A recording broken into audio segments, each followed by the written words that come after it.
Ladies and gentlemen, this is DJ Double B, and I'm here through the midnight hours with your nerd love. Call 1-888-533-NERD to put in your requests. This one's going out to Charlene down on the west side. It's called Give Me That Kryptonite.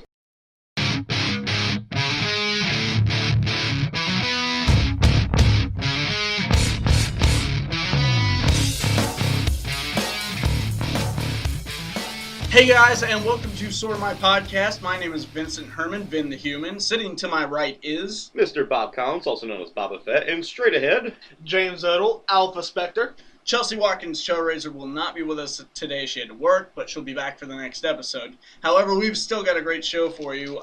We're talking comic books as usual, and we've got a whole bunch of news. And don't forget to scroll up a little bit there on your menu screen and look for our first variant episode. We're doing Suicide Squad, a little bit of a history, and then we're going to talk about the movie. But before we do that, let's jump into whatever Bob's doing over here. What have we got? I am actually going to read a book from Dark Horse Comics. It originally started out as a mini-series, I do believe. I never got to read it, but I was always interested in it. I like the era, I like the art, and I like the concept. And they brought it back for what seems like an ongoing series, and it's called Lady Killer. It's by Joelle Jones. She does art and writing, and then we have Michelle Madsen, who does the colors for this. And I love this cover. Like, we were talking before we started recording, and it's this classic, like, 50s pinup, like, housewife look, but she's covered in blood, and there's all this, like, gore and death behind her. The best way to describe it in one sentence is Betty Draper meets Hannibal. Yes. Oh, God, And that is perfect. yes, it is. Yeah.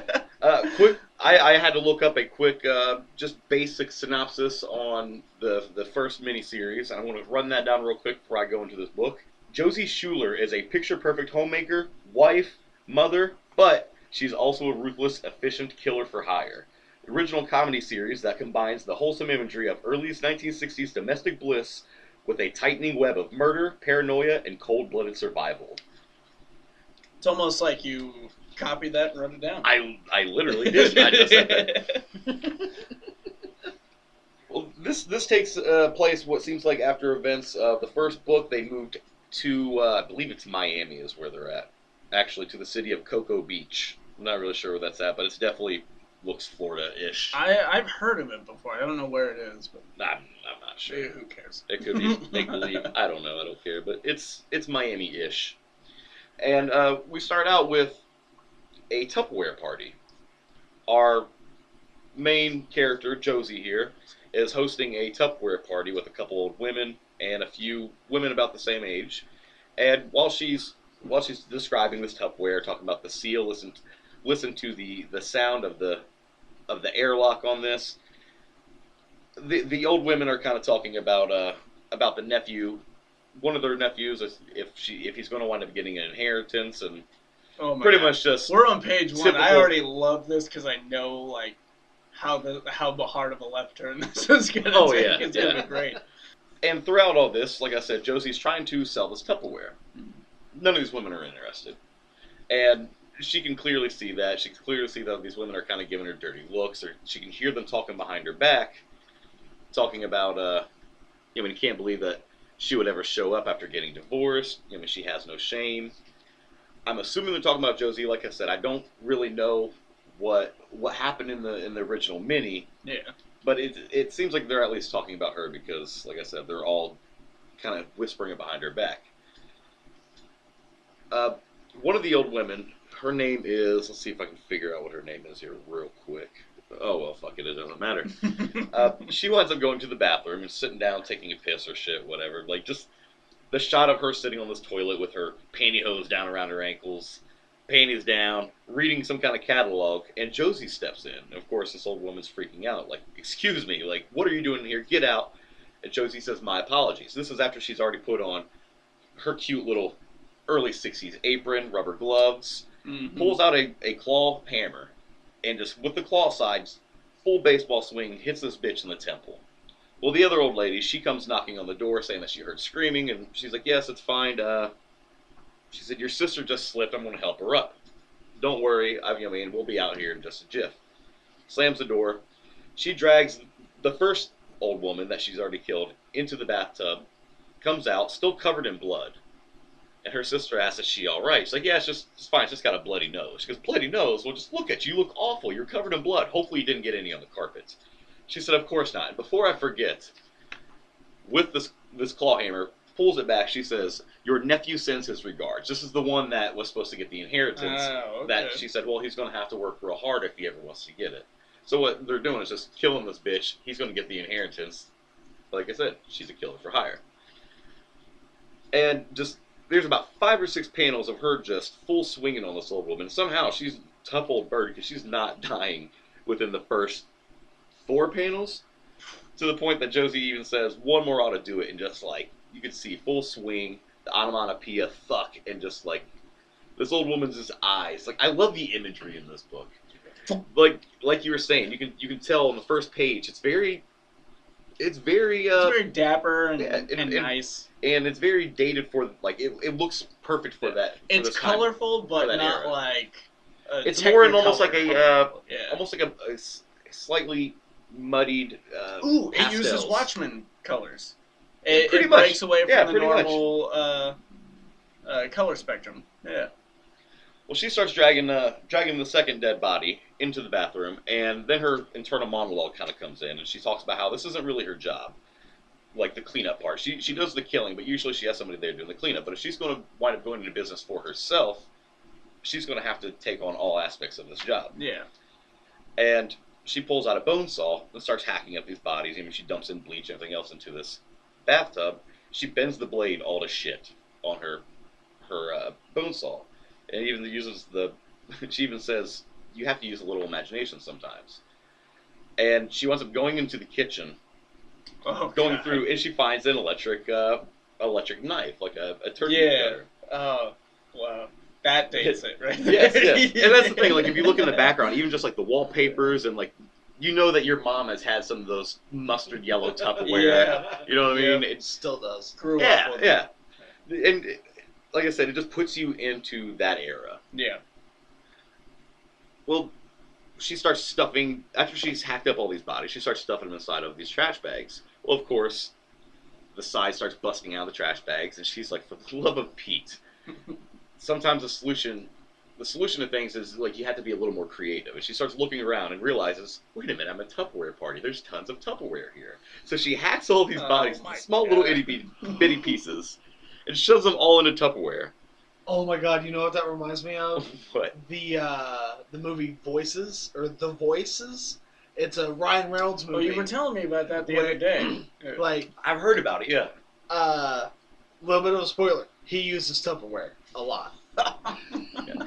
But she says while she's stuffing the bits and pieces into this Tupperware, she goes, unconventional fixes can be very rewarding, and above all, nothing in this world can take the place of persistence. And while she's saying all that, you see her scrubbing up her whole mess, cleaning it up. By the time she's done, there's not a spot out of place, not a single drop of blood, nothing knocked over. It looks like it was completely unscathed and untouched. So she's like the perfect little housewife. She's essentially like a 1960s Dexter.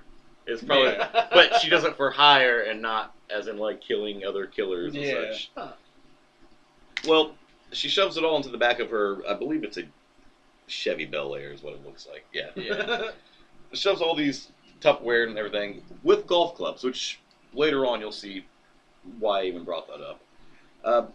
Into the back of her car. She gets a note on that says, sorry we missed you, we'll call again. Not really sure who that's supposed to be from. They kind of really don't explain. If they do, I didn't catch it. It's probably just one of those things. It'll come up in later Most issues. likely, yeah. Probably. So you see her tootling down the street, and you'll see the sign that says, welcome to the city of Cocoa Beach, which is obviously where they live now. She pulls up to a home, and she has 2 daughters playing in the backyard. Her husband, whose name is Gene, at the grill, grilling up, looks like burgers and dogs and ribs and everything. And he asked her, he said, did you wind up picking up my clubs? And she goes, oh no, I completely forgot. Like, I'll go get them after supper. And she asked what time their boss is supposed to be there. Their boss is supposed to be there to meet them for dinner and shit. He said, well, anytime. And they notice, they keep looking in and seeing Jean's mother, who's just using a meat tenderizer, beating the shit out of, I'm assuming, steaks and stuff inside. Yeah. And he mentions, like, or she asked him, she goes, how is she doing today? He goes, Mom, worse than ever, if you can believe it. She's been in a foul mood for months now. I hope she's not sick. And Josie goes into saying, like, how she's, she still looks as healthy as ever.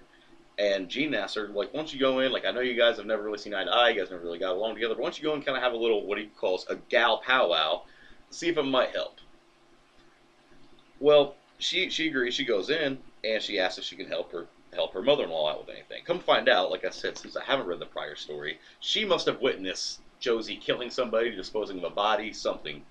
Because she starts freaking out on her as soon as Josie goes to help her, and says that, tells her that she wants no help from her, and Josie goes, like, okay, like, I know things have been, like, a little tricky after what you saw back in Seattle, which is where they came from. So that's why I'm assuming that she saw something. She was like, but, just put that behind you. Let's worry about the family right now. Like, don't bring it up, because they'll think of what you'll do to your son, the kids, whatever. And at that time, you hear Jean hollering. No, it wasn't Jean. It was the boss. The boss's name is George. He winds up hollering, "Hey, where's the party?" So she knows to leave and go out there and greet him. George seems like the stereotypical '60s boss, which is like, "Hey, I'm gonna go hit on your wife. Go hit on your wife. Give me a beer. Like, this is my home while I'm here," type of thing. And like I said, the next page or so is kind of just your basic chit chat. Like, how are you, Josie, and the typical meet and greet of that era. And the next page, the boss George is telling this really fucked up joke. It is I'm going to tell it because I love fucked up jokes. He says, this farmer comes home to his wife and he's carrying a goat under his arm. He says, "This is the pig I screw when you're not around." His wife says, "That's not a pig, honey, that's a goat." And the farmer says, "I wasn't talking to you." Yeah. But he says it in front of the kids and everything, so of course, like, Josie and Jean are dumbfounded for a second. Like, Josie's holding the girl's ears and everything, and the boss is just laughing his ass off. He slaps Jean in the arm. And they wind up finishing up dinner and everything, and Jean and Josie tell George and Ruth pretty much good night. Like, we'll have to do this again sometime. And the boss is telling her, like, if there's any leftovers, send them with George tomorrow, because, and I quote, "I'll make sure to finish anything he can't handle," while he's like pinching Josie's cheeks and everything. So, like I said, he's a typical skeevy, like, boss of that real time. Piece of shit. Yeah.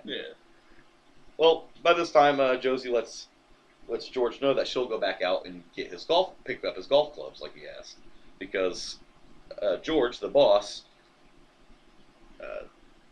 is supposed to be having tea time with him the next day. And she says, "What would George have to say if you missed tea time?"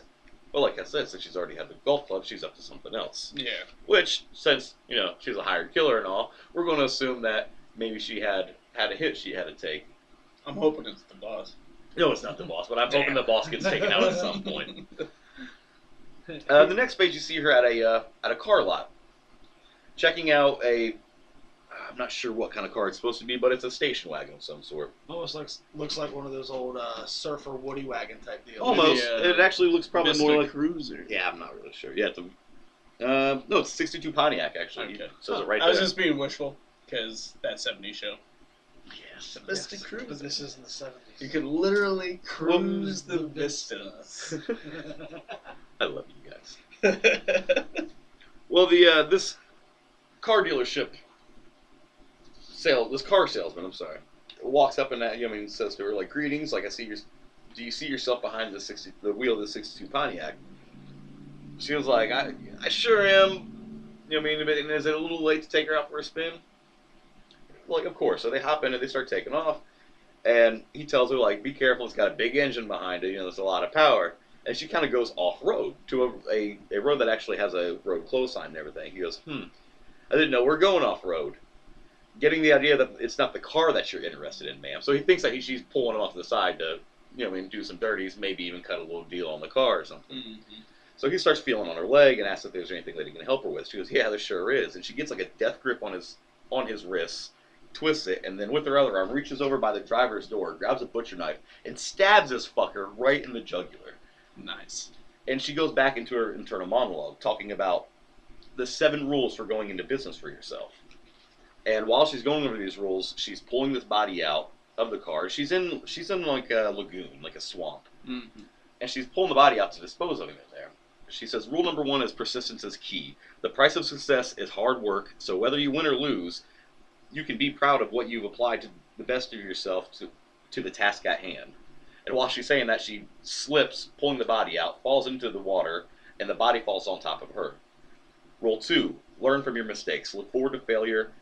This is how you learn to succeed. Because they're all kind of going hand in hand with the actions that's going on in the pictures. While she's dragging herself out from underneath them, she says, Rule 3, creating your own business is a series of small steps. Start with what you have and build what you need. So she reaches into her car on the floorboard and pulls out some kind of small saw. I don't know if it's a different type of bone saw. It looks like an actual bone saw. Yeah. I don't recognize that kind of knife at all. And while she's pulling it out, it says step 4, always be prepared. Step 5, have the right tools for the job. And above all, 6, don't be afraid to get your hands dirty. And while she's saying that, she's slowly sawing off the dude's head.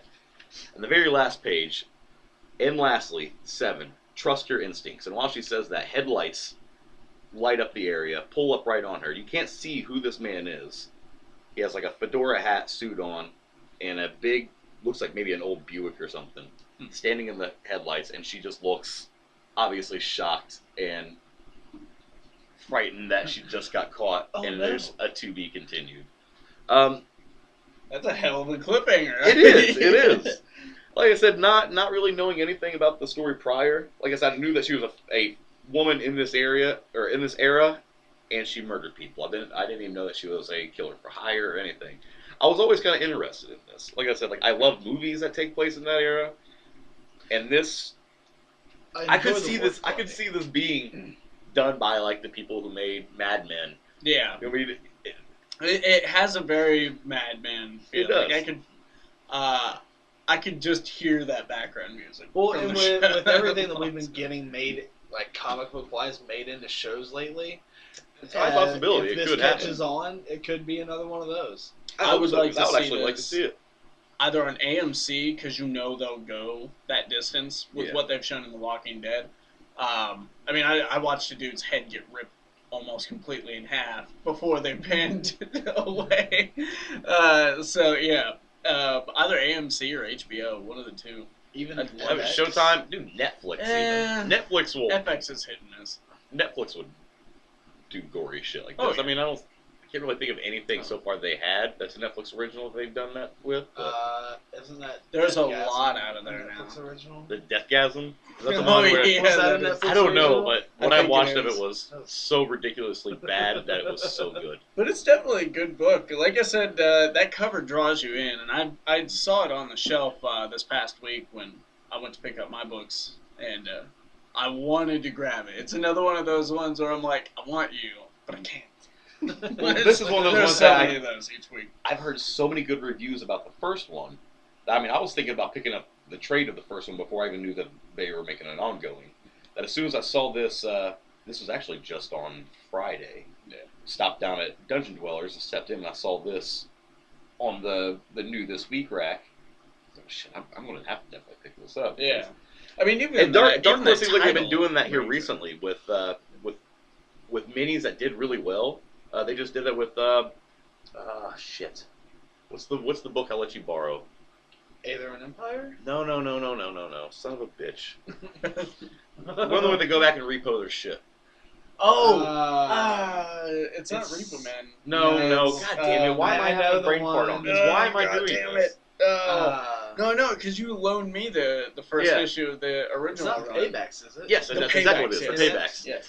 Paybacks. Yes. There was a 4-issue mini Yeah. by Dark Horse, and last time we were up at Inner Geek, I seen an issue 1. I was like, holy fuck! I didn't even know they're doing it. Did you ever find out if that was going to be a mini again or just an ongoing?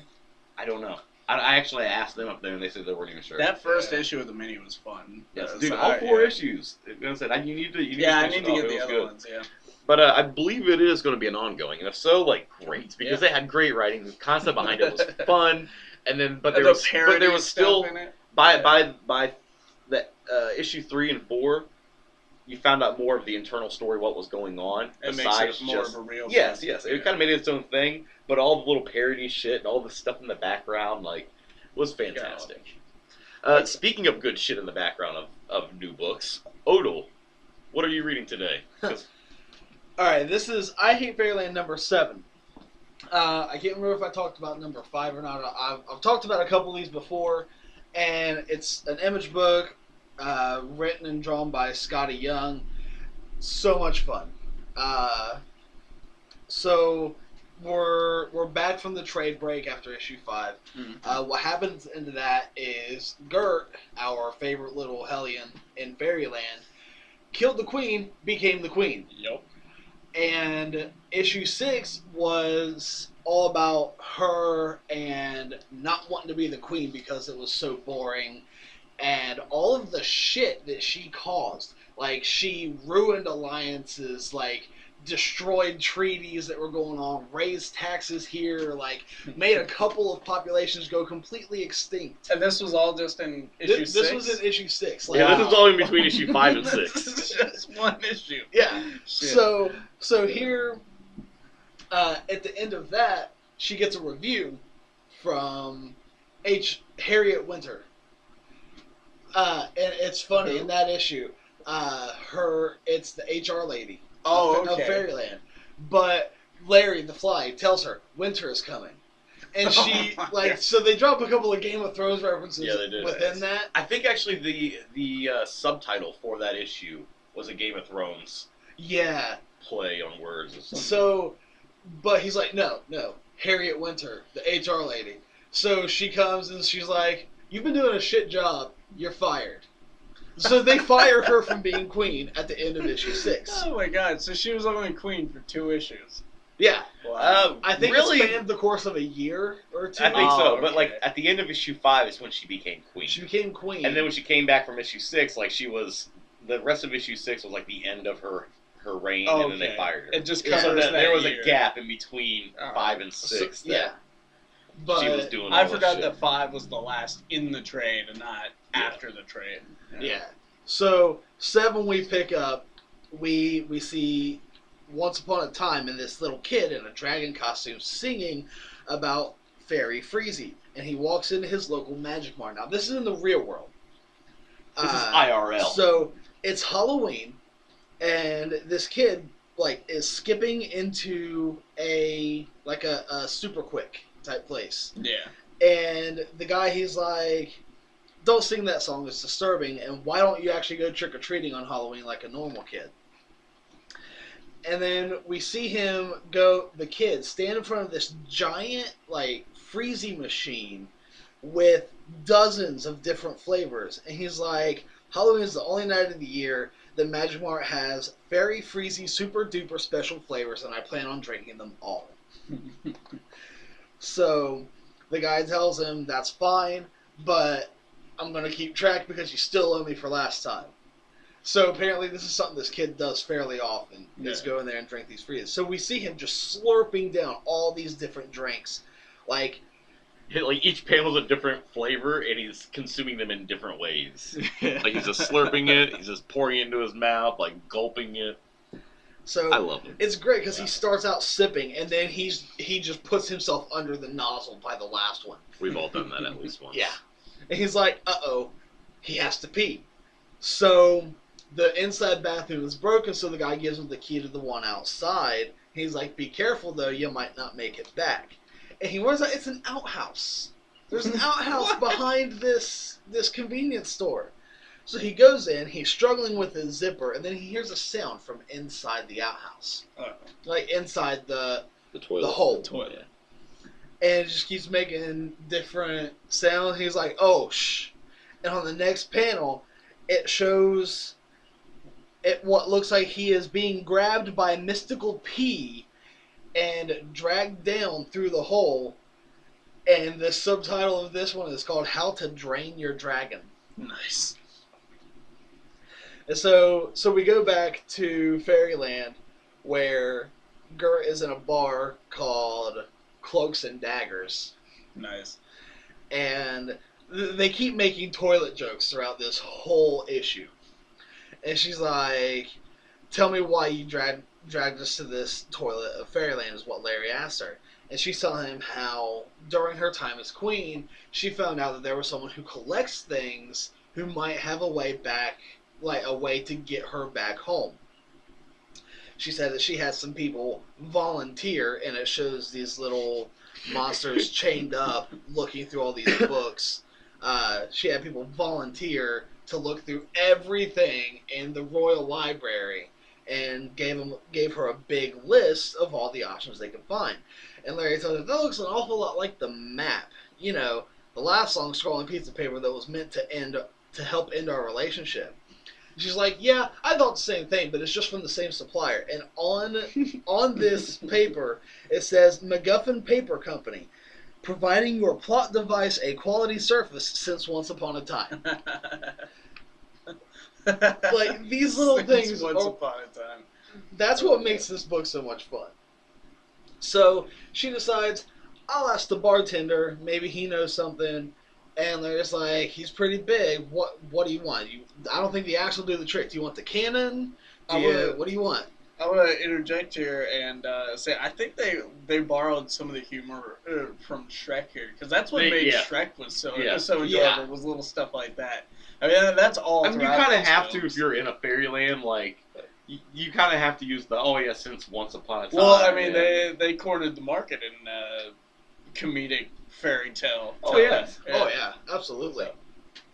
So she goes up to the bartender. Oh, you're fine. And she's like, you know what? I'm not going to resort to violence. I'm turning over a new leaf. I'm just going to talk to him. So she walks up to him, and she's like, excuse me, I was hoping you could help me. And he's yelling at her. He's like, you have some nerve. Your deal with these snuggles raised my ale tax 50%. I'm barely holding on to my place. So he's yelling at her, threatening her. So she says, Larry, you advise against it, but I think I'd like to reconsider the topic of my axe and inserting it into my friend here, for he has rejected my new leaf. So she gets her axe from Larry, and she just starts going to town on this guy. And she's laughing. She's like, I'm back, Larry, I'm back. It's like riding a bike. He's like, sure, a very morbid and scary bike. So it says an hourglass later. There's a pool of blood, body parts, and Larry's like, did you get anything? She's like, yeah. Took a while, but by the end, gave up the guy's location, shoe size, how he takes his tea, the kind of underwear his mom prefers him to wear. So she's saying, I got a good feeling about this. Just imagine, maybe tomorrow you could be starting your new life. He's like, don't toy with my heart. So they're talking, how will she know how to live outside of Fairyland? Maybe things will be different. Did time actually pass normally in the real world? What if everyone that she knew is dead or all this and that? She punches him in the face for bringing all this up. She's like, no, I've never considered any of that. Not for 1 second. Must be why I'm so well adjusted, with a crazy look on her face. So they're climbing a cliff at this point, and they get to the top, and they see this house. I love this house. And her explanation is the best explanation of this house. It's like Frankenstein fluffed a house, and that's the love child. So keep in mind, fluffed is fucked. Yeah. The swear words in this book are the adult on terminology is in this house swapped out. This house kind of looks like the Winchester house here. It looks like a bunch of houses put together, but since this is a collector of the real world, he has all this is of course knockoff. Yeah. It's supposed to resemble things that are actual brains and such, but we have essentially like a big boy. The Frisch's big boy. Frisch's big it's boy. a little baby holding a hot dog. And for those of you who don't know, we don't mean like the Winchester's family home that burnt down at the beginning of Supernatural. No. If you don't know what the Winchester house is, look into that. There's actually a pretty cool story. comic out right now called House of Penance. Oh yeah, I heard about that. Good. Yeah, check those out. There's also a the big like Burger King, like type a Burger sign. King, a McDonald's. So she's greeted by this big rat on the front porch with a hat with goggles on it. And she's like, "It's you. It's really you. Please come in." So she walks in, and he has all this stuff all over his house from her world. And she's like, "It's like I'm back home. Who are you?" He tells her he is Purvis Pedalsteel, the finest pack rat this side of Checkerstown. And he explains to her he's an expert on her world and all that. She's like, "Oh, flip it, Sally." Spit up and picks up this little doll and squeezes it, and it barfs all over her face. She's like, "I used to have one just like this." And she's asking me, "Where'd you get all this?"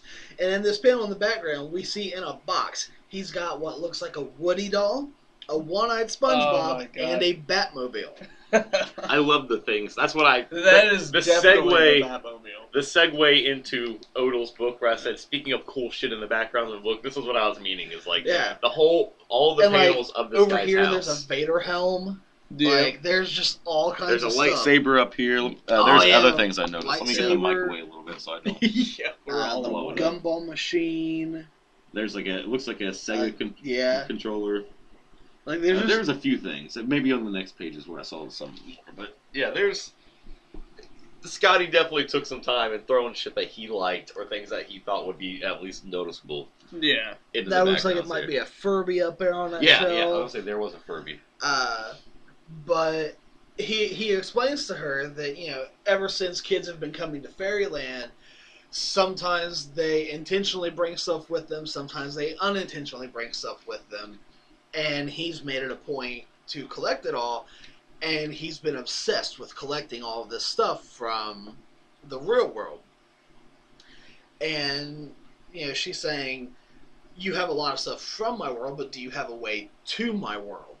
Do you have anything that swings both ways?"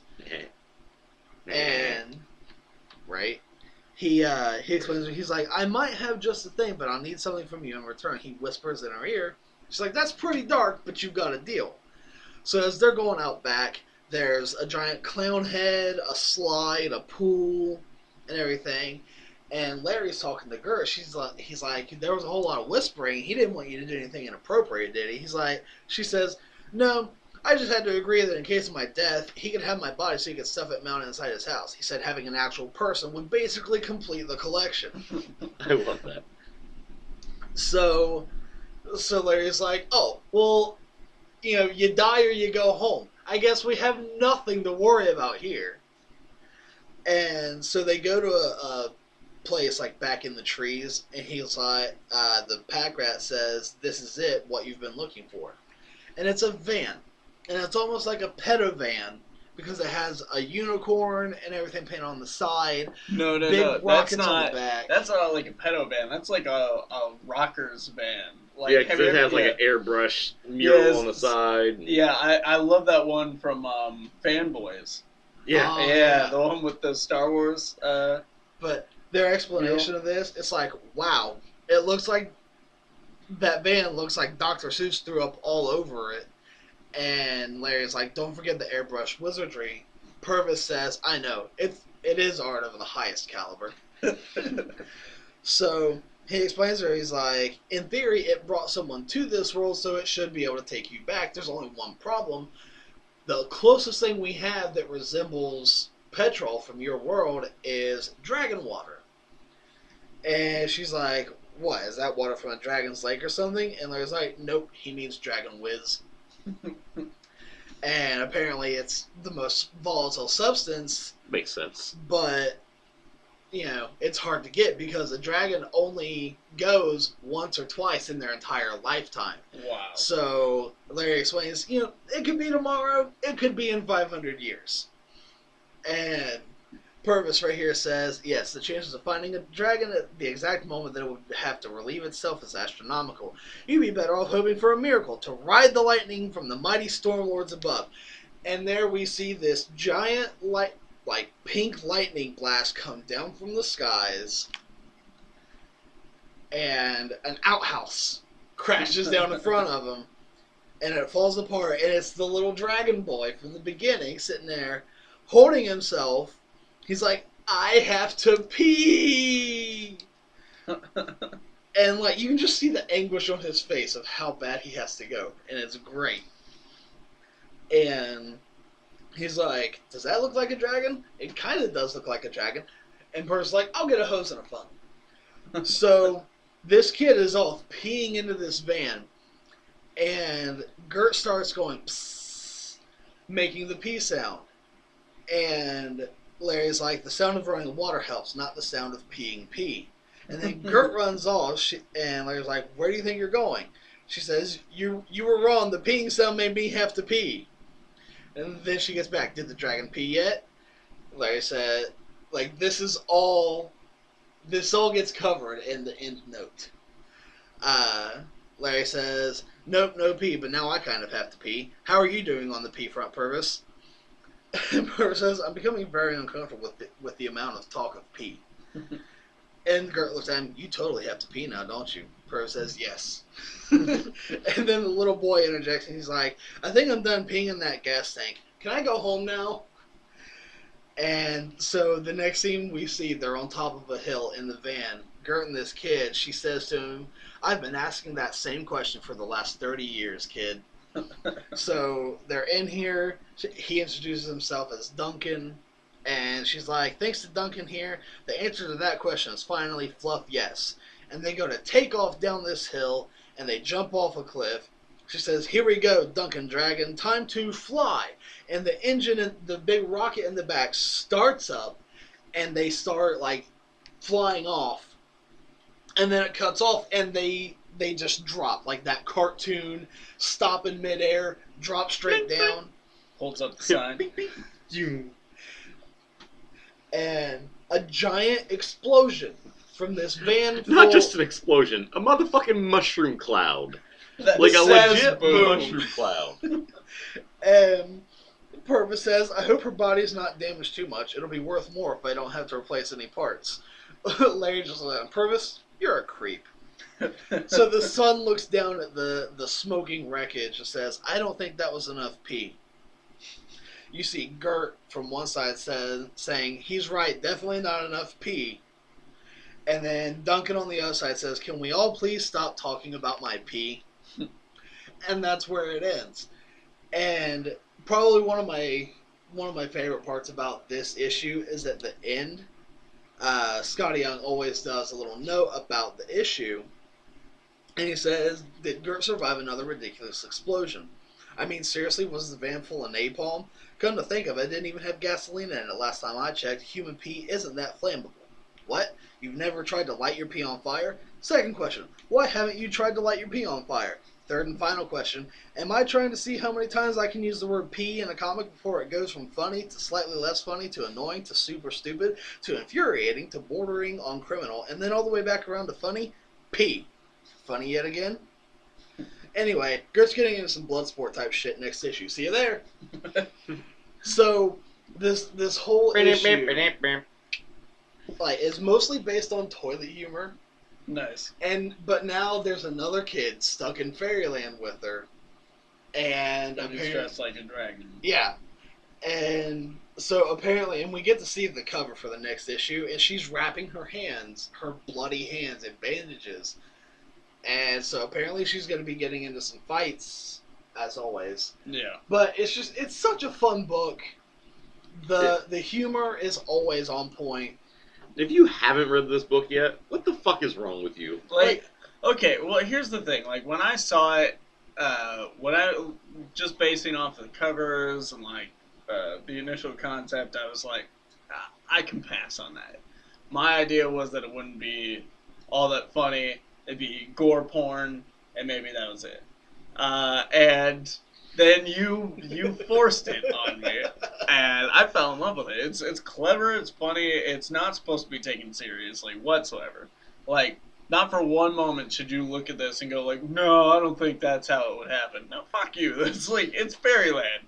There's a reason it's called Fairyland. There was one issue where Gert laid, after she fell and got destroyed by a tree, she just laid there in a coma while Larry went off, grew a beard, had a family, then his family died, he burnt down his house, shaved his beard and everything, so it looks like it happened over the course of like a year, all right there by Gert's body, and then she finally sits up and wakes up. Like, yeah.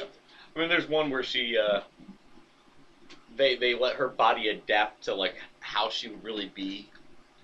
Oh if she, yeah. If she aged I really think that high. was 5. Morbidly It was obese. 4 or Yeah, because 5. like, how cancerous. else did you expect to look after? I mean, 30 Consuming years. nothing but candy for 30 years. Yeah. It's such a fun book. Go read it. The first trade for the first 5 issues is $10. Really? Yeah. Yeah. Only $10. Well, Image that's- first trades, dude, are all $10. That's the way. Yeah. Wow. Usually their first trades are 5 to 6 issues, and they're always $9.99. And then the volume 2 and on usually go up to $15 a piece. Up So to 15. They that's can be pretty- like 12, Yeah. something like that. But yeah, definitely a lot of fun. Not really for kids. It's definitely not for kids. It No, looks, it's definitely absolutely the art not. style you would think so, because I mean, if you're familiar with Scotty Young's art, he's more famous right now for like his baby variants, especially with Marvel. Yeah. This is definitely the same style as the baby variants. A mix between that This and is- like his Oz style. Well, yeah, this is a mix Um, of his two but different. it's young definitely like the real styles. big bug eye type animation compared to Yeah. like his like the Deadpool. What if he did? Yeah. But even if you like this art style, and if you're into the adult coloring books, there's actually an adult coloring book of this out, which I'm thinking about getting just because it's fun. It's fun. This art to one do makes it. a lot of Yeah. sense to be an adult Yeah. coloring book. Okay, guys, I'm going to go ahead and close out our comic section here with New Suicide Squad number 22. I love that cover. Yeah, I picked this up solely based on the cover, and then I flipped through and I was like, okay, it looks to be like a one-shot story about Harley Quinn. And recently I dropped the Harley Quinn book because I don't like the Palamati Yeah. Connor stories that are going on. It's gotten old. So I picked this up so I could at least get a little bit of the Harley Quinn that I know and love. And it is a really cool cover. You've got like 5 different Harleys on here in various states of her life, from baby to how we know her now. And she's slamming a hammer down, which she slams off to the right of the book, but you see it come back in to the left of the book. So it's And it And looks like it's hitting something that's causing a blood splatter, and We the very don't know next what that thing is. is her as a toddler. toddler. I would say So maybe it's toddler, her as an yeah. infant or something that she's squishing. I don't And know. I like the hammer. It looks like the Joker face. Yeah. Yeah, and the nose is actually the handle, and extremely long. Great. nose. But we start out this book, and Harley Quinn is being interviewed by a psychiatrist who's pleading with her to let her in because she needs to know what's going on inside of Harley's brain. And then the next page is the title page, where we find out the story is called Blank Space. And it's Harley with a light shining down on her, and she says nothing in reference to what's going on in her head. She starts getting angry because it's too quiet. She can hear herself think. She doesn't like that. And then a door lights up, and she sees that it looks fun, and she can hear laughter coming from it. When off panel, someone says no. And she turns around, and it is the Batman. This very stylized, Almost crazy like Kelly looking- Jones. Yeah, Like the long ears, almost a Kelly Jones or like the during Tom the McFarlane. Nightfall era. Yeah, yeah, type, yeah. Very Kelly Jones looking Batman with a glowing bat symbol that says, "Don't go there, Harley. You know how it already ends." She says, "But I can't stay here. I'll go crazier." He says, "Come back. Be here. What are you afraid of?" She says she's not afraid of anything. She just wants to have fun. So she goes through the door. And it's this carnival. And you can see in the background there are people tied up as rides and attractions. There are people tied up in the shooting range. There are people tied up on the merry-go-round as if To they're ride, the things to be ridden. And she says, "OMG. Hell yes." And she turns around and there is a roller coaster called the Death Trap. And over the loudspeaker you hear, "Please be warned that the Death Trap is an obviously dangerous attraction. This park insists that you do not ride this ride under any circumstances. You know how it ends. So she jumps on anyway. She's having the time of her life. She says, this is the best day ever. The roller coaster is going crazy. And then we flip to the next page, and the roller coaster has changed. It's now white with purple tracks. The car is now green and white. And it starts going crazy. And she's not having fun anymore. She wants to get off this ride. When suddenly it goes off of a broken track and crashes into a field of teeth. Now, this is the only thing in this book that I haven't been able to figure out, like, what is the symbolism of these teeth? Maybe the smile, but it because obviously the color change on the Yeah. roller coaster was a Joker, and I'm assuming that's kind of symbolizing, like, when the Joker has control over it, it's complete chaos. Yeah. And she's out of control. But it crashes into this whole field of teeth. They're sticking into her skin. They're hurting her. She realizes she can't stay here. She needs to get out. And then she sees a big sign that says amusement park entrance over top of a house.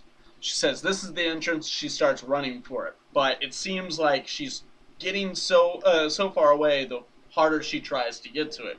She's just out of reach, and she's trying to get there. She says, if I could just reach it, I'd be okay. And then darkness. And then we cut to a scene where it looks to be a younger teenage Harley Quinn sitting there with her mother I don't know if they're having breakfast or dinner or what, but brunch. I bet you it's brunch. The mother asks, I hope you're thinking about what you did. You're 15 years old now. This childish behavior has to stop. And she tells her mother she just wanted to have fun. And we cut back to her mother, and she says, fun isn't as much fun as you think it is. One day you'll learn that. While she's saying this, we notice that the date is April 2004. No specific date, but I also did the math on this, and that would make her 27 right now. So right Harley Quinn in current continuity in 2016. At least the new Suicide Squad. Yeah, at least in the new Suicide Squad, she's 27. How much you want to bet this was April 1st? Oh, And she that went out and did something. They should have put April 1st on there and like circled it or something. You know, I'll write it in. You know what? I got a red pen. Somebody call Jeff Johns. Tell him to recall all issues of this. So Harley fires back with, when's Dad coming home? Her mother says, what's wrong with you? And now this is when things start getting a little complicated, because now we're going panel by panel. We're switching from her mother to herself, older. She's already a psychiatrist, and she's talking to the director or whatever you would call it over Arkham Asylum. And it is a little confusing because they're wearing almost the same style glasses, like the wingtip glasses, and they look very similar, obviously, switching mother and daughter, but you can clearly see the age difference in them. But we switched from the mother to Harley telling her boss that she's bored, that these patients are the same old thing every time. She just wants something different. While this is going on, you'll notice in the background, and this will continue to happen, the picture in the back keeps changing. The first one being a black and white face halved in the middle, obviously Two-Face. Yeah. The second picture, while she's telling him that it's the same old thing every time, seems to be the Scarecrow. It's like a cornfield with a traditional Scarecrow in there. We cut back to her mother, who says, you're going to regret that. Then we skip the 5 pages of Wonder Woman ads, and we cut back to her boss, who says, all right, Dr. Quinzel, we've got a new guy for you if you want him. We see in the background of his panel that there is a cat hanging on to a rope, like one of those hang in there baby photos. Yeah. We cut to her mother, who says, you knew how this was going to end. We cut back to her boss. Now, he's a real psychopath, very dangerous man here. You didn't hear about how he killed the judge, Drake, and the chief of police? And we see that the cat has slid further down the rope. We cut back to 15-year-old Harley, who says, no, I didn't. We cut back to her boss, who says, well, he's all yours, but you are welcome to stay with your regulars. The cat has now fallen off the rope and into a blood splatter. Yeah. In the photo behind hanging him. rope and a blood splatter. We cut back to her mother, who says, all you had to do was stay. We cut back to somewhat of a retrospective 15-year-old Harley Quinn, who's now seems to be thinking about it. But then we cut back to older Harley Quinn, who says, "Let me at him." Her picture has now changed to a clown. That's awesome. We cut back. We cut back to a even younger Harley Quinn. Seems to be about a toddler's age, and her father's come home. I love that in her mind, because I'm assuming this is all the stuff going on in her mind. I love it in her mind. She has her red and black two-tone hair. Every version of Harley Quinn. All except for when she's as Harleen. Yeah, as Harleen Quinzel. Yeah. Every version of Harley Quinn has so far been Harley Quinn themed, except for Dr. Harleen Quinzel, showing that she obviously has two ideas of herself, and that Harley Quinn is the more prominent, regular version of herself, less restrained. Her father's come home, though. She's running to him, saying, "Daddy," and then we cut to another panel that shows that her mother and father are fighting. And she gets mad while hearing her father say, "I just wanted to have some fun."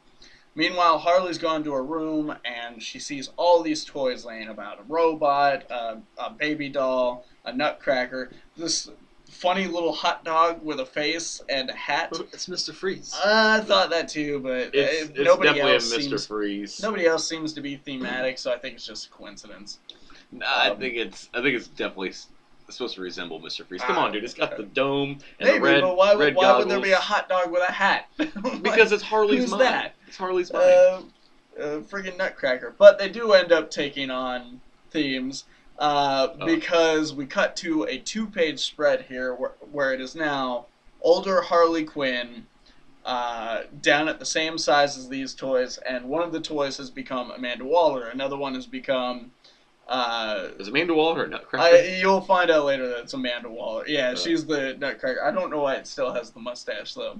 Another one of the toys is now Deadshot. We've got Captain Boomerang, Black Manta, and they're fighting these giant robot dinosaurs. Captain Boomerang looks like one of those classic hand puppets. Yeah.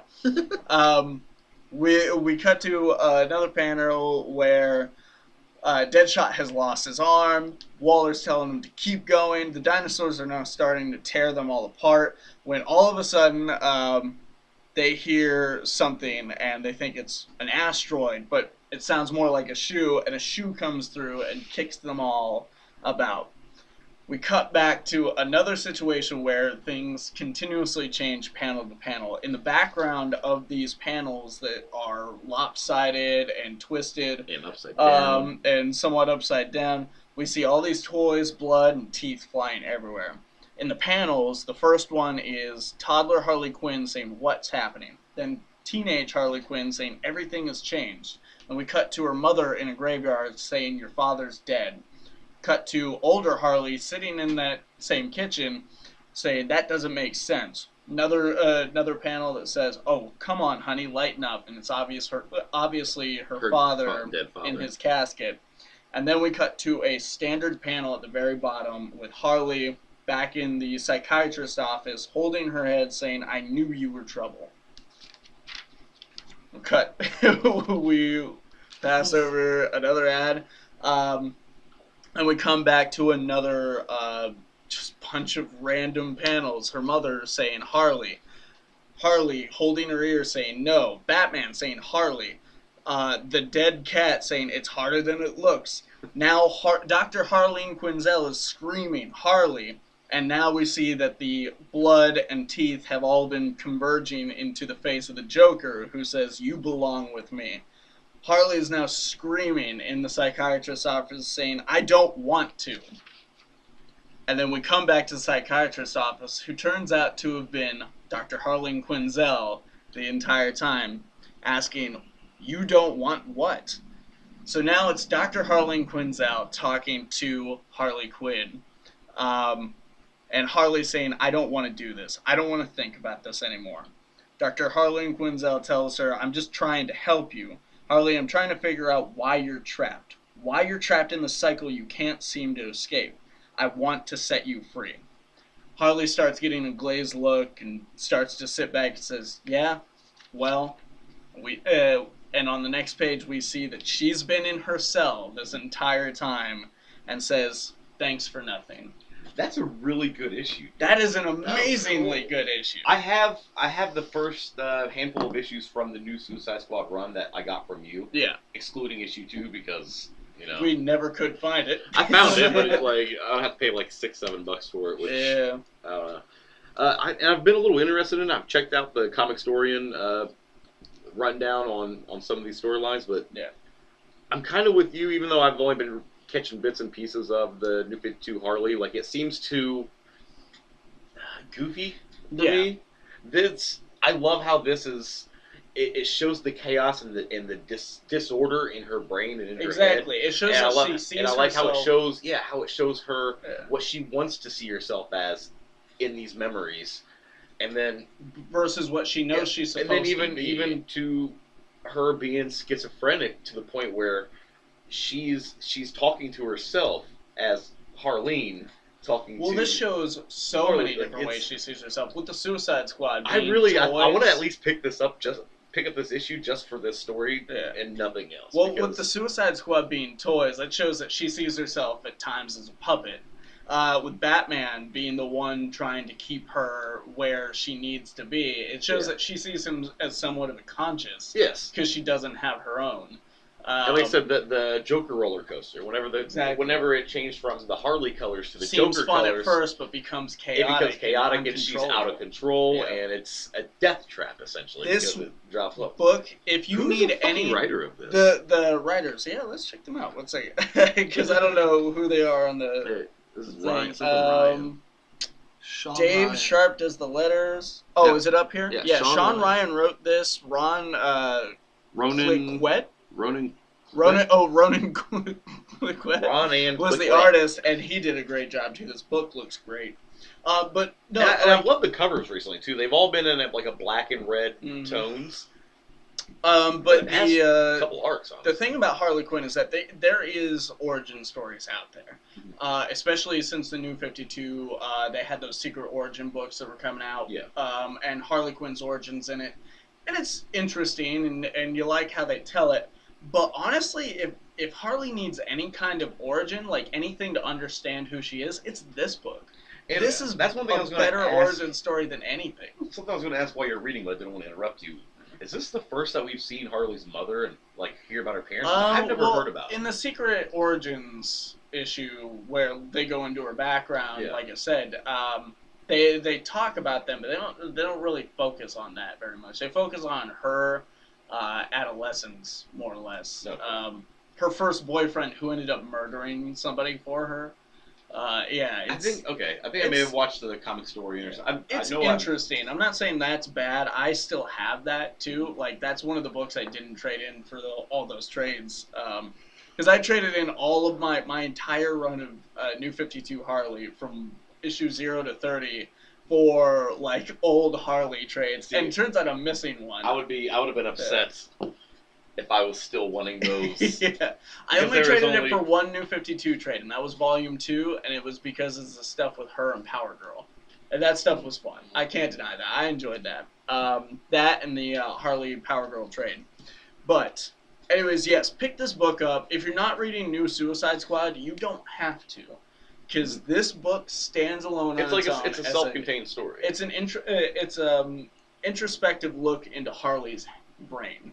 And it helps you better understand her, while at the same time realizing that you can't. Yeah, because she doesn't even nuts. Yeah. It kind of reminds me of, like in The Killing Joke, how the Joker's talking about, like, sometimes he likes to think that his past is multiple choice. Like, how you're not really sure that the story that he's telling you is really it, or did he change things? It's kind of the same here. It's like, it's a little bit, but I think Harley has more of a grasp on her. Oh, absolutely.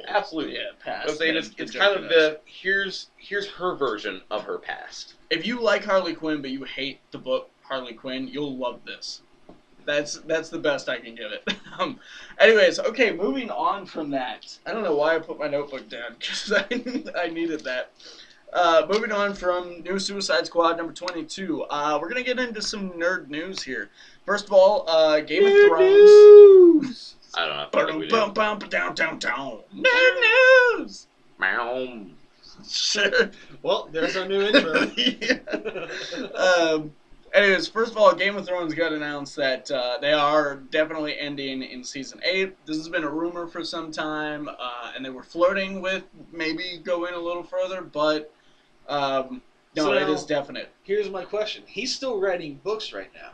Yeah. So, I'm are thinking- they officially going to get ahead of the books? I don't know if they're going to get ahead of the books or that he's got one ready to go and it's going to be the last book. And it might get Well- because we're talking about 2 years here. Yeah, I mean, but we've also known for a while that he has given them all of the information and all of the plot, everything they in case need. something else If happened, he were yeah. to die, they could continue the show. and honestly, finish it. he's a pretty clever dude. I think he might be pulling that whole like, hey, last season's about to come out, and here's the last book.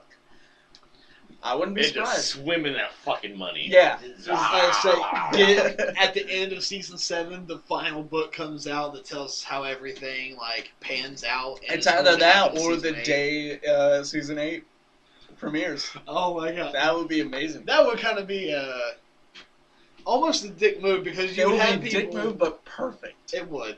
So much money. It would.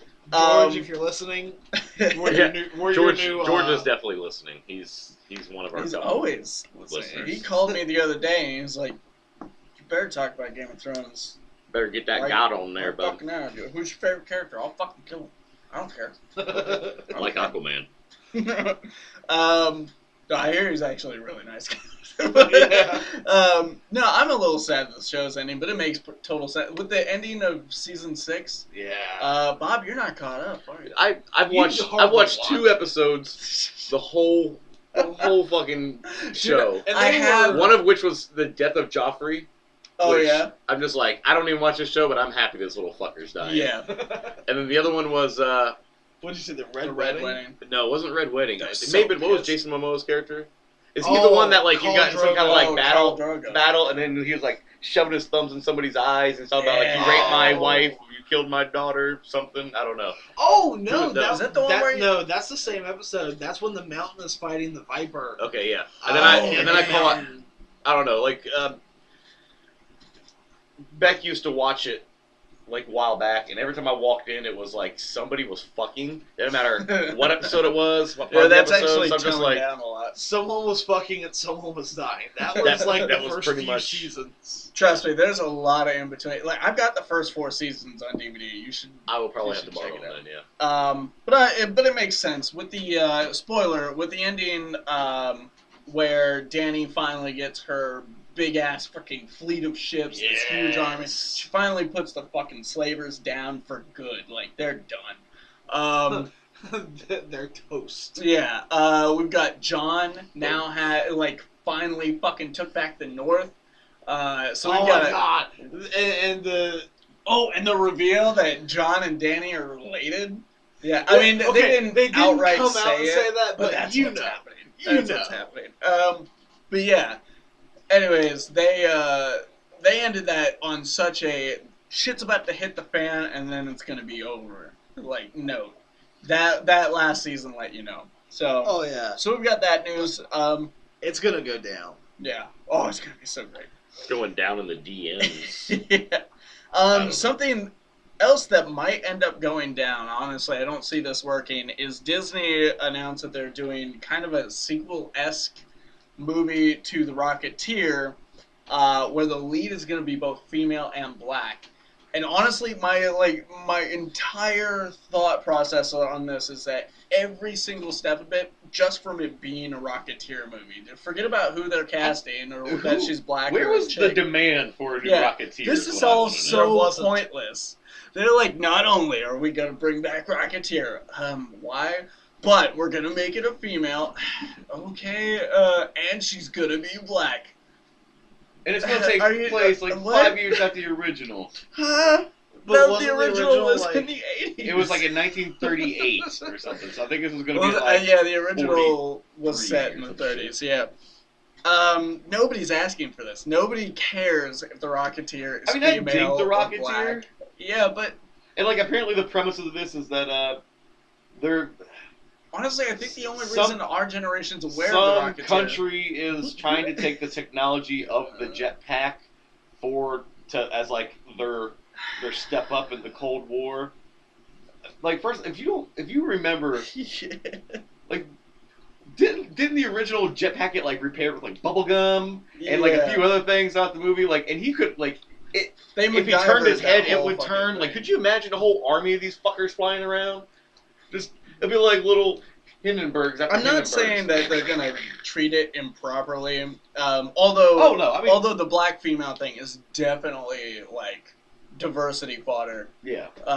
Just to make like everyone happy, because otherwise it just doesn't make any sense. I'm not mad about it. I just don't care. Yeah. I don't care if it's black female. I mean, we've seen Disney do a lot of good things recently. Yeah, I'm not saying that I have no faith in it. I'm saying that it just. But the only reason we're aware of the Rocketeer is because a fucking Nintendo video game came out when we were kids. The biggest thing right there. And a fucking movie came out. And the Bendy toys.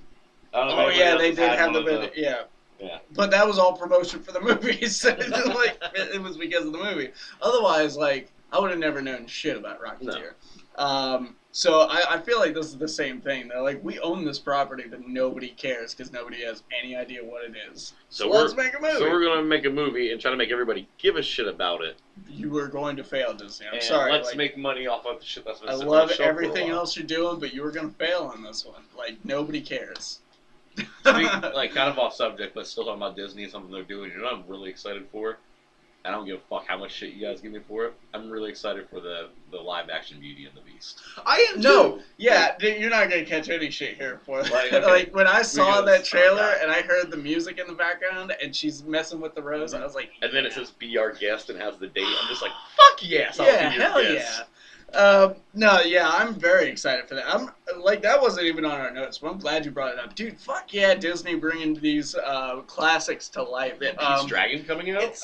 My son specifically asked to see Pete's Dragon because I showed him the old one recently. I think Aiden would really like it. Before I even knew they were making that. Yeah, I can't wait till this Mulan. Disney hasn't really, but yeah, like could all you these live actions they're doing. Dude, the battle at the end of Mulan. I still need to see Jungle Book. They did Jungle Book. I need to see Jungle Book. I want to see it so bad. Didn't they just do a Snow White as well? We keep coming back to. I think you're thinking of the Snow White and the Huntsman. I'm telling you, I am like 99% positive.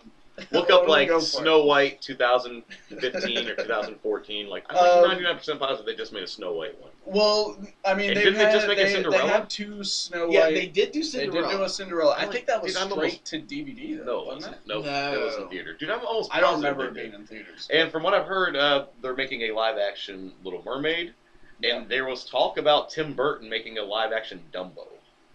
Ew. Right? But I'm just like. The others look so good, so I'll give it a try, but... But is this going to be more in the live-action verse of, like, what we've seen so far from Disney? Or since it's going to be Tim Burton, is this going to be more like Alice in Wonderland? Has Tim Burton finally sold out and decided to do other people's movies instead of just his idea of what it should be? Probably not. What movie are we Probably talking about? half and half. Oh, what were you looking for? You're what were you guys talking about? about? We were talking about Dumbo. Yeah, Tim Burton's Dumbo. Live-action Dumbo. No, like I don't know. Dumbo was actually kind of a dark film. Well, I think you're just thinking of that trippy moment in it. There were a lot. Dude, the crows. It's sad, but it's not dark. It's sad. The crows giving him shit about like that's sad. That's not mom. Like. That's not, whoa, that's wicked. That's Tim Burton. That's just in the Tim Burton verse, the crows are going to, like, sexually assault him and, like, leave him. He eats one of the traitors. Yes. He doesn't fly. And then he fucks a corpse or something and tries to marry it and saves Christmas. No, I wonder if they're going to bring back the racist crows. They better. That's good old-fashioned family racism right there. It is. I ain't seen your boy no-how. The only Snow White ones. How come every episode we get racist? I don't know, and we're really not. And of course, like saying that you're not racist makes you seem more racist. I was about to say we have a black girl on the podcast. We can be racist. No, I'm not racist. I watch Oprah every day. Everyone's a little bit racist. You're lying if you're not. I'm racist against white people.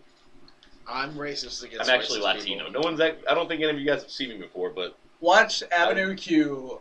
Everyone's a little racist, and you will finally hate yourself a little bit. but you'll enjoy that song. Anyways, moving on from that to another Let's go thing. into the world of superheroes. Well, branching off from, or not necessarily branching off, but playing off of our whole Disney thing there. Disney is also making a Marvel movie. You might have heard of it. It's called Thor Ragnarok. And with number one being okay, I enjoyed it. It was pretty good. It was a good introduction to that character for anybody that hasn't. Like, Yeah, I but never really if you gave a put it fuck on about Thor, Yeah. the Marvel character. I love mythology. But if so you put it on the platform with Incredible Hulk, Iron Man, Captain America, it's definitely the weaker It of is. them. Yeah. Just that first wave of films. And then the second movie was, it was a movie. I've watched it. And it existed, and I didn't hate it.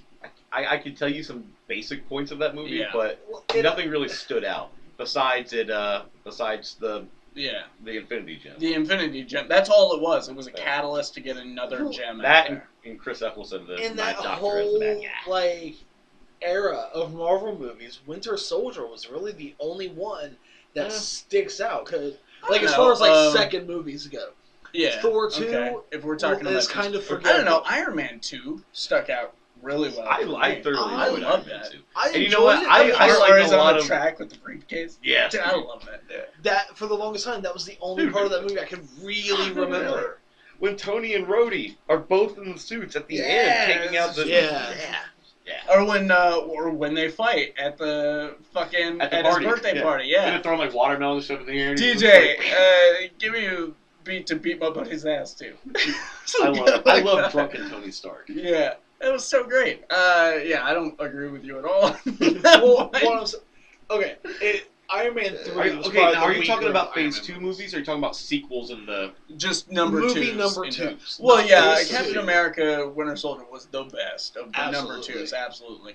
But But Iron Man 2 was enjoyable. I don't get why people hate that one. A lot of people I didn't hate hate it. it. I enjoyed Iron Man 3 more than a lot more people did. Like, granted, Yeah, you're right. they messed up on some things, or They they could have done better really on some fucked up things. the They- Mandarin. But, like, fuck, dude, that last scene where They all didn't the suits entirely come in, mess all it the up. armor come in, dude. Granted, They kind of went back and fixed some of that. I can't remember exactly what they said. Hail to the but there King. was a there's a Hail to the King. It's called Hail to the King. It's a short, pretty much saying that the Mandarin that we saw in this movie Isn't the isn't. Mandarin. Yeah, but the real He- Mandarin is pissed and he's coming. he for took it. He took that name. And that's probably just in case they make an Iron Man Yeah, 4. and they We don't. We don't know, because he keeps flip-flopping on this. Yeah. He just said, he was like, you know what? We're doing an Iron Yeah, Man I'll 4. be- And then I'll be 2 down weeks for later, one. he's like, no. I don't you gotta want think that. how much money he's gonna ask for another. He's solo Harrison movie. Fording this entire fucking He thing. is. Um, Like they were able to do these movies first phase, even second phase, and still like not worry about paying these actors an insane amount because like But now They these were- actors know how much these movies are yeah gonna now make. dude now Yeah. they bring in anybody new. and fucking That's Robert why- Downey Jr. He's That's kind of one of the reasons why they haven't been bringing in like huge actors for some of these. in the Robert newer Downey Jr. phases. is one of the people I mean- that people come to those theaters to see Yeah. because they want to see how he's going to interact with this person. They want to see him in this situation. I mean, granted, he- they have gotten more bigger names like Chris Pratt. Oh yeah, no, I'm uh, not saying Paul that Rudd he's shit, but- the, But then you he's turn the around, it. Tom Holland. But Like- every time he's in a movie, he makes it better. Every time he's in a movie, he steals the show. Yes. Like he's gonna be in Homecoming. and like anytime he's on screen, you'd be like, "Shut the fuck up, Peter! Shut up! We gotta hear Tony." Uncle Tony's here. Yeah. But anyways, Thor Ragnarok. There was a little. They leaked the trailer that happened at San Diego Comic-Con. You really can't tell much of what's happening. There seems to be a battle going on with Asgardian battle. Yeah, an Asgardian battle. Some sort of alien race versus Asgardians, which seem to be led by the Asian friend of Yeah, Thor. Mongolian The dude. Mongolian dude, samurai-esque. yeah. And it's in a wooded. It's in the woods. It's in a forest. It's Like this a wooded big wooded area, which I mean, you know, it still could be Asgard Yeah. or maybe a different planet or something. And we see that Bruce Banner is there, like he's on this planet wherever they are, and he's trapped in the midst of this He's battle. trying to just not get hit by all of the shit just flying trying to ask for everywhere. And then that directions. last moment that he turns around, his eyes are green. His And eyes then- are green. And then did you see like the aerial view of like the forest? and then it was a shot on ground of like the battle, and you see trees start collapsing. I didn't notice that. Right before the title sequence came out that said Thor Ragnarok. A tree like flies. Yeah, then our title comes up, Thor Ragnarok, and we cut to a second scene where Thor is turning around and there's some sort of being forming behind him. I'm not a comic book Thor fan. Like I don't read Thor. Never really have. Probably never will. He kind of reminds me of in Guardians of Galaxy. Whenever the Collector was bringing up like almost those images, those holograms or whatever of. Yeah, it kind of looked like one of those something guys. that was in there. But either way, like I don't know who this villain is. I think Odle's looking it up now. Yeah, but not being a Thor fan, like that wasn't like, ooh, oh my god, I can't wait to see that. So-and-so. I'm just like, well, I can't wait to see Thor kick that guy's ass because that's what's gonna happen. But really, the most interesting thing about this trailer is why the fuck is how did Bruce Banner get to the other plane? Because the last time that we saw Bruce and/or Hulk. He was in Hulk form, so when he took the Quinjet and jetted. Yeah, that's right. Yeah, jetted. at the end of Age of Ultron. Age of Ultron, yeah. And we all kind of suspected then it's like maybe he's going to a different planet and we're doing Planet Hulk, which is essentially what they're doing. They are adapting the Planet Hulk storyline into Ragnarok, but and everyone's hoping that that's going to lead to an actual Planet Hulk movie. Okay, here's the thing: Paramount still owns partial rights to the Incredible Hulk. But so if they make a solo Hulk movie like they did with the Incredible Hulk with Edward Norton, they have to pay Paramount like an insane amount of money. But if they use him in other people's movies, in other movies like Thor stuff, they don't have to pay them shit. Or if so, it's a very, very small amount. I get that, but new deals can be struck at any time. And with them seeing how well Spider-Man and the whole deal with Sony's going, and now that Sony and Marvel are talking about all these other movies that they're going to start doing together, that might put Paramount into a situation where they're like, okay, well, maybe we should start playing ball. Because it's really worked out for Sony. There's all this buzz for this new Spider-Man movie when the last one got so much shit. Like, you know. Correction, I think I was saying World War Hulk and I meant to say Planet Hulk. Those two storylines are right. Totally different things. But either way, that's the most interesting thing. How the fuck did Bruce Banner get out there? Because there's no way he flew the Quinjet. It was a wrong turn. He took a nap, woke up, he put it on autopilot. And there again, it all depends on where is that battle taking place at. Yeah. Because we don't know exactly where that's at. There's no way that's on Earth, though. It's probably not on Earth. But there's no way that'd be on Earth without all those other heroes getting involved. I don't know. How many solo fucking Marvel movies do we have where it's like, where the fuck are the rest of the Avengers during this catastrophe? Honestly, Iron Man 3 was the only time I was like, okay, now, come on, where's Captain America? Thor 2. The big, giant thing crashing down in Paris. That was another problem with Thor 2. See, I don't really remember much about Thor 2. You remember more of it than I do. I was not in the right mind when I watched Thor 2. I mean, I was in the right mind.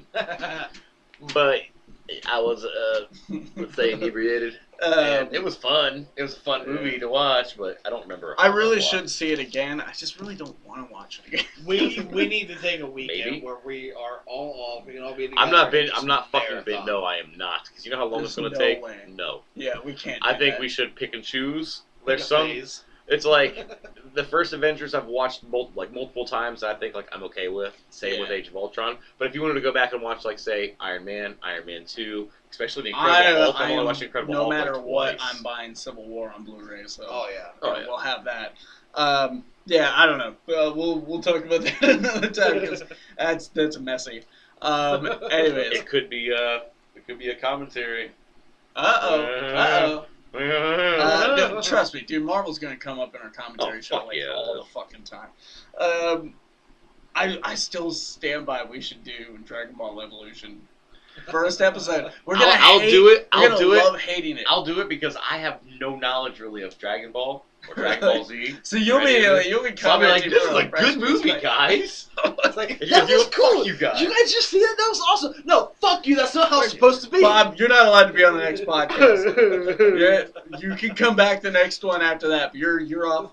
You're sitting this one out. You're in timeout. You need to rethink your nerdism. I'm on probation. You're on podcast probation. Okay, well, moving on from Marvel, let's go across the pond to DC Comics, which I'm going to start calling Detective Comics, because that's what it is. Comics? DC Yeah, Comics is It's Detective always Comics. bothered me. It's always bothered me. But one of the new things coming from Detective Comics is that they moved Supergirl over to the CW. We've talked about that before, but what we're going to be talking about today is the new Superman. Or the Berlantiverse. Yes, we're getting him. I wrote that. What was this fucking asshole's name? We're getting him the first couple episodes. Yeah, the guy's name is Tyler Hoechlin. I don't know how to say that last name, but Tyler Hoechlin, I guess he's a big character in Teen Wolf, which I never watched because I took one look at it and I said, fuck that. There's nobody surfing on top of a van anywhere, so I'm good. From what I've heard, it's actually a really good show. I just have never put the time into watching it. Yeah, same here. Stop trying to sell it. There's no Michael J. Fox on it. There's no Michael J. Fox. I don't want it. I'll even take a Jason Bateman appearance because it's Teen Wolf too, but no, none of those. So fuck it. But anyways, this guy, a picture showed up on the internet of what was it? Them. What were they trying to? What was this? Production shot or No, I think it was like some kind of promotional shot. Yeah. Yeah, they're trying to promote it with him standing next to Supergirl, and it just looks god awful. It's just the angle. I think it's highly edited. I think they shaved his body down. And not only that, but the most that we've seen Supergirl and Superman next to each other is what we remember the most is like the Superman animated series. And she's always so much shorter. Yeah, and like if you think about all the men in the Bruce Timm verse has like big barrel chests, and like all the women are like smaller. So like seeing them side by side, he always looks bigger and powerful. Yeah, and I mean even in the comics. Oh yeah, yeah, it makes sense. But you see him live action, and you're like, he's a little bit bigger. I don't think. I think in that promotional shot, I think he's smaller than her. His jaw. I don't know if anybody has kids and has ever watched the show called Lazy Town. Yeah. But like the bad guy with the big monster jaw, that's what that shot looks like. The bad guy has a big ass chin like that. That's what I'm saying. The bad guy. But anyways, he looks like shit in that promotional shot. But then you see behind the scenes photos, and he looks good. He looks like a Superman. I don't like the suit to it. It's the cape. That's the one thing I love about it. Really? It's totally well, because it kind of reminds me of the Injustice Superman, even though the Injustice one actually connects to the shield. Yeah. See that would have been better. This is like they're two golden buckle almost like type things. Yeah, buckles or clips or whatever, and then his cape comes out of those across his shoulders. And here's what I've got a problem with. Because the rest of the cape looks fine, draping down his back, but those two parts that are over top of his shoulders look plastic. They're just straight. They're not bunched up. They don't flow like the cape. They just look plastic. It makes me feel like the cape's gonna run weird. I don't know. The rest of the suit's fine. It's just that cape that's bothering me. Otherwise, he looks good. Yeah, and like I said, as far as the basic look of Superman. You got that nice slicked black hair, strong jawline. Yeah. Like there's not really much to... And he's buffer than he looks in that promotional shot. Here's why I hate him. Right off the bat. I know why you hate him. Here's why I hate him. I know exactly why you hate him. Because he's not fucking Tom Welling. Yes. They could have brought Tom Welling in. There was talk, there was chatter going around where he's like, they haven't asked me. Well, fucking ask him. God damn it. Tom, you go ask them, goddammit. Tom, write a letter. All fucking Kevin Smith had to do was make a YouTube video of him crying to watching the season finale of Flash season 1, and now he's directing goddamn episodes. Exactly. So, Tom, speak the fuck up, okay? Tom, we want you. Buy a costume offline and just do a video real quick. I don't know. And I want the Smallville Lex as well. Good. I hate that cape. Odle's brought up the photo for us here. I still dig it. I like the rest of it. I don't like that cape. Hold on, let me see it again. I don't like how the suit's bunching up at his elbows. Their suits aren't supposed to do that. I'm sure they'll edit that out. But yeah, I wanted Tom Welling so bad. When this got Can we get announced, Michael I was Rosenbaum at so, least for Lex? right. Lex hasn't been established yet on. in Superheroes, Like right? these guys will do it. Just ask them. Fuck. Like, what the fuck else is Michael Rosenbaum doing right What now? the fuck else is Tom Welling doing? Nothing. I know I think he's on some show. Yeah, I think he's doing something now, but there was a Yeah. gap there that he was only in like 1, maybe 2 movies. Well, he's been acting and stuff. But I like that shot. I like the one on the right. That's a good shot. Yeah, there's some new set photos that we're sitting here looking at, and they look really good. There's one where he's crouching, and it looks like he's about to take off, and there's one where he's doing his classic, like one leg out, Holding his water fist, bottle. yeah, like Superman-esque type pose. I don't know.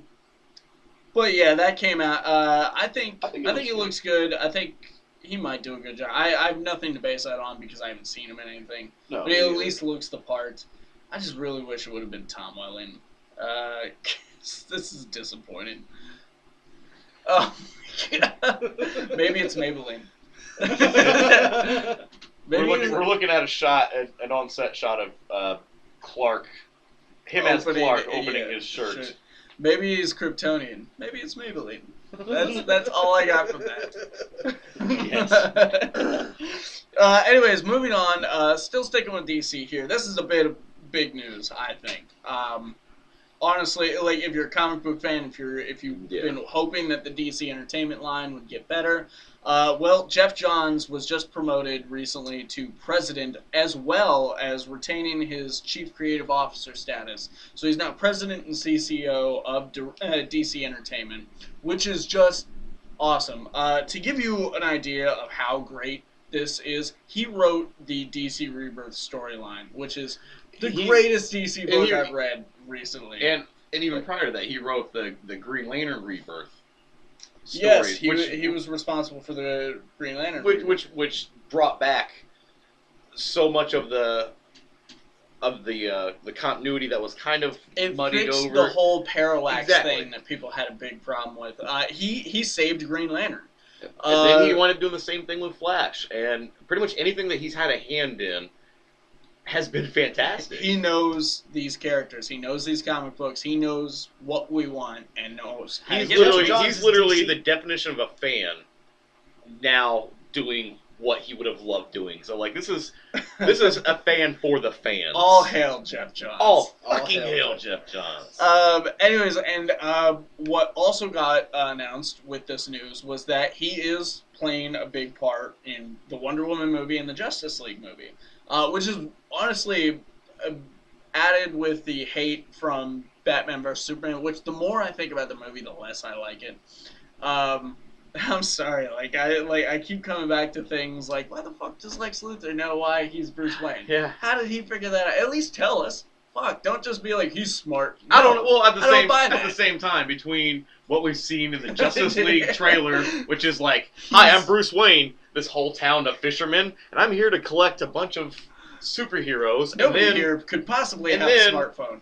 Spoiler on, I'm not really going to talk about it, but you've both seen the movie, the mid-credits scene for Suicide Squad. Yeah. I mean, he is before too long, everybody's going to know who the fuck Bruce Wayne is. He's sitting in Barry Allen's room. Why is Bruce Wayne sitting in my second favorite chair? Here, let me throws a batarang. Chuck this fucking batarang. He doesn't try to even sell that he's not Batman. He immediately just throws a batarang. God damn it. No. He turns around. So fuck, he could have even been looking. It could have been the wrong fucking kid. He could have had a down day. And he just turns around and chucks a fucking batarang. He could have got stuck in the back of the head. I'm hating Bruce Wayne more and more. Alfred, we have another fucking body to dispose. Everything I've seen Another post Batman vs. Superman makes me like Bruce Wayne Batman vs. Superman way more. Because it seems like after that, he just cannot keep a fucking secret. He just doesn't care. He's like, I'm Batman. I'm just going to... He's like, well, Lex figured it out, so fuck it. But anyways, he's finally going to have a hand in this. And that's what I feel like made Zack Snyder and his fucking wife change their tone and go like, we wanted to do this. No, it's probably Jeff Johns going like, look, you're being fucking stupid. This sucks. In years and years of stories, and we have all this character development. Why the fuck are Zack you doing Snyder's like, yeah, but I want to tell it. No, I have a vision. No. We see what Here's Tim what Burton we're gonna did with his vision. Yes. we all like those, but at the same time, that worked out well. But yeah. no. So he is hopefully gonna save DC Entertainment, and again, we're gonna get into this in Suicide Squad, but I'm in our variant. But I do want to say that like apparently the first movie he started having a hand in was Suicide Squad, and I'm gonna say right now, Man of Steel, Batman vs Superman, and Suicide Squad. Suicide Squad's my favorite of the three, and I like Man of Steel. So yeah, I think this is gonna turn out. I can agree. And just look at Wonder Woman. The trailer for Wonder Woman that looks great. What that is the first one of these. I'm actually legit excited for the DCEU from here on out. Yeah. With Batman vs Superman, like you know me, with me being a Batman fan, I was like, no, this has to be good. I don't fucking care what none of y'all say. That was my take on Dragon Ball Evolution. I saw it. I was like, it's all we've got. We have to love it. So I'm like, okay. Like after watching it, like I still enjoyed Batman vs Superman. I still enjoy Batman vs Superman. But I'm kind of like you. The more I think about it, the more I nitpick at it. There's a lot of things that I dislike about it. Yet? Not yet. Well, Wonder Woman. Watching the trailer for Man of Steel, I didn't care. I was like, it doesn't look terrible. I just don't care. Then Batman vs Superman, I was like, oh god, it's gotta be bad. It just can't be good. And I saw the trailers, and the trailers kind of brought me more on the side of it. But I was still like so prepared for it to be terrible. Now, Suicide Squad before just the most recent months, I wasn't really sure what I was going to think about it. Of course, I was like, okay, cool, we get our first live adaptation of Harley. I wasn't too keen on the look of her at first, and I got it like, all right, like well, in this verse, okay, and like I understand that in the past, at least since New 52. She's been more sexualized and like gotten skimpier outfits and stuff. So it's like, okay, they're going for more of the New 52 Suicide Squad anyway, and more of like the origins stuff. So like, I get it. But after getting closer to it, and the hype was getting a little bit heavier, a little bit thicker, I was like, all right, like fuck yeah, I'm ready to watch this. I started to become a little more okay with Jared Leto's Joker, and then after watching it, I really fucking enjoyed it. Still. Jared Leto's Joker. We'll wait till you go into all that. But it was still better than what I was anticipating, but it still wasn't what I really wanted. Still, all leading up to that, I was like, this can't. Again, this one, I was like, this can't be good. I've seen the trailer. I love the trailer, but I know this is going to be terrible. I was wrong. But but Wonder Woman is the very first trailer that I've seen that I'm like, that's going to be the shit. Oh my god, that's the first one I've had in that room taking out those soldiers, and she slides on the shield like she's she's almost like breakdancer style. Like in that position, she slides on the shield, bro. Now, I will say I'm very apprehensive about Justice League, but now that I know that he's having a big hand in it, I'm going to go ahead and put those worries on the shelf just for a time. Like, we haven't even really seen a trailer. We've seen a sizzle reel. Yeah. A good sizzle reel. Like, it was... It could have been a trailer I took a lot of problems away from it. Oh, no. It could have been a trailer for a movie with a smaller budget. Yeah. It's like, okay, well, here's a couple of the special effects, and the rest is more practical. Yeah. But now that I know he's a part of it, I'm okay. I will give it a chance. Like, more of a chance than I gave Batman vs. Superman or Suicide Squad. Now that I know Jeff Johns is involved. And that's what they should have done from the get-go. They should have had somebody who was like, no, fuckers, listen, this is how it should be. That's not Believe WB, me, man. Trust me, our fans, our fucking true fans, the ones who will make or break us, will love us for it. When did Man of Steel came out in 2012, right? I think so, yeah. It was right after The Dark Knight Rises. Yeah. It was still part of the... They didn't know what they were going to do. But that movie came out, and they knew they were trying to do something like Marvel. They just didn't know what yet. They didn't have a plan. Yeah. And by that time, Marvel had already been going on about 4 years. Their cinematic universe. They were in 4 years. Yeah, I believe they were in. I think Iron Man 1 came out in 2008 or 2009. Yeah, they started in 2008. That's when it really got like, this is what we're doing from here. They had already had 4 years of a glorious, this is what you do. And yet Warner Brothers was still like, you know what?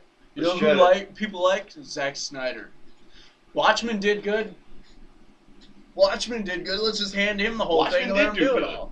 But you know, that feel, that cinematography, it fit good for that story. It fit good for those characters. I recently watched a video, and I posted this to the Sorta My Comics page, where I can't remember this guy's name, but he's like, why is Watchmen such a bad adaptation of the graphic novel? And he goes in to say that they hit most of these points and stuff, and that like it's not a terrible movie. He doesn't go in saying that. He's just, this is why the Watchmen worked and what it was. It was the comic book writer's comic book. It was like, Yeah. They changed the game with this one, and they went against the color styles, and they went against what made a superhero. And all of these things are lost because of Zack Snyder trying to tell the story his way. And there's the one scene where Adrian thwarts the assassination attempt. Yeah. And they're like, it works so well in the comic book because they have that 9-panel structure, and it only breaks in the middle for one panel, and then the rest of it gets to tell you the entire story of just this one moment. And there's an entire story about it. Whereas in that, it's literally just slow-mo in action, and that's it. Like, oh, someone's shooting at him. Well, then what other way would he have been able to do that? I mean, I understand that. No, I get it. Like, and that's what he says. There was no way. Yeah. There was no way they really could have done it. But whenever you're taking a novel or a comic and you're turning it into a motion picture or a show, there's going to be, like, in a novel, you could spend 2 whole pages on somebody walking up to a door and their whole thought process on, like, what could be on that door. What should I do? What are these choices? But in a film or a show, that's a couple seconds tops. Yeah. You know, so I mean, certain things you're not able to. Another thing this guy said though is that there's a reason the adaptation is extremely poignant, and we got extremely poignant because one fed the other. Most people hadn't read that graphic novel. Most people didn't know what The Watchmen was. This movie came out, and all of a sudden, sales for that book skyrocketed. Yeah, There's another version coming out every couple of years. Another edition. So it's like a Bible. It was important that story got told, apparently, so that the other one could be enjoyed. Like, a lot of people have now read that book, and they love it. I will admit, that is how I got onto Watchmen. I saw the movie. I went and read the graphic novel. I think you actually got me onto watching the movie first. And then I've read that graphic novel more times than I've read any other comic book. Yeah, it's one of my favorites. Absolutely. So, that's one example of Zack Snyder working, and then they just were like, you know what, that worked, so let's just give him everything. Punch. And then there's Sucker Punch. I feel like, especially Man of Steel, if Jeff Johns had been on the scene like that early, he would have walked on the stage like, "Can someone turn up the sun a little bit? This is fucking Superman." Why is Superman like? Why has Superman not fucking smiled yet? Yeah. Actually, have you noticed in the Justice League shot they released during Comic-Con, Henry Cavill does a slight smile. I was like, it's about fucking time he's a little smiley.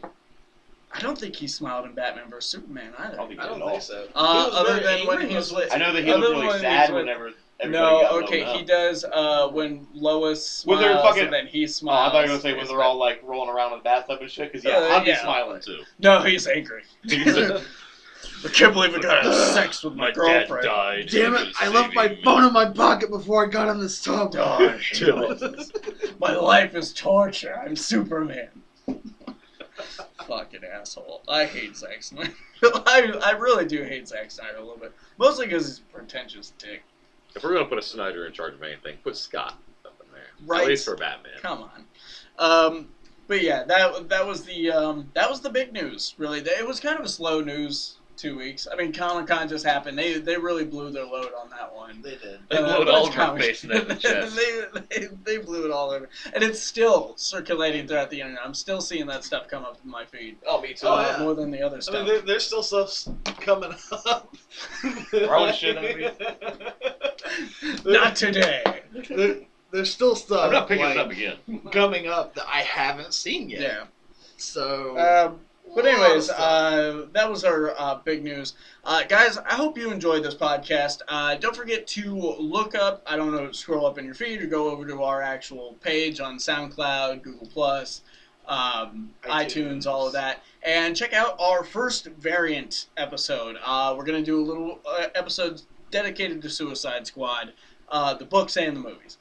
Guys, my name is Vin the Human, Vincent Herman. You can check us out on the Facebook with Sorta My Comics. You can check us out on Sorta My Brand on Facebook or the YouTube page, Sorta My Brand. I promise.